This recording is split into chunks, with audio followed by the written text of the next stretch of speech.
राज ठाकरेंनी पुन्हा एकदा परप्रांतीयांवर निशाणा साधलाय. बंधनं लोंढ्यांवरच घातली गेली पाहिजेत असं राज ठाकरे म्हणतात. जास्त माणसं एका शहरात आल्यानं व्यवस्था कोलमडते असं राज ठाकरेंचं वक्तव्य आहे. तुम्ही किती योजना चांगल्या करायला गेलात, हे लोंढे ज्यावेळेला येतात त्यावेळेला हे सगळं तुमच्या योजना विस्कटल्या जातात. तुम्ही रस्ते केलेत की त्याच्यावरती तुम्ही चांगले रस्ते केलेत, त्याच्यावरती एक्स्ट्रा गाड्या येणार कारण लोंढे माणसं जास्ती आली, इमारती जास्ती येत आहेत. आता साधी गोष्ट आपण लक्षात घेऊया. आपण ज्या प्रकारे आता मुंबईमध्ये किंवा आपल्या सगळ्याच ठिकाणी जी रिडेव्हलपमेंट सुरू आहे, म्हणजे एका इमारतीमध्ये साधारणपणे 20 लोक राहत होते, तिकडे आता 200 माणसं 400 माणसं राहायला आली.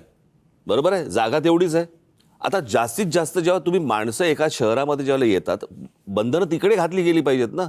उद्या प्रश्न तोच होता ना, उद्या how can we decongest Mumbai. मग काय होतं, फक्त मुंबईमध्ये ही गोष्ट होते, महाराष्ट्रामध्ये ही गोष्ट सांगितली जाते की या देशामधला कोणी माणूस कुठेही जाऊ शकतो आणि राहू शकतो. हे बाकीच्या राज्यांमध्ये होत नाही. लोकशाही मराठी ऐका, पहा, जागरूक रहा.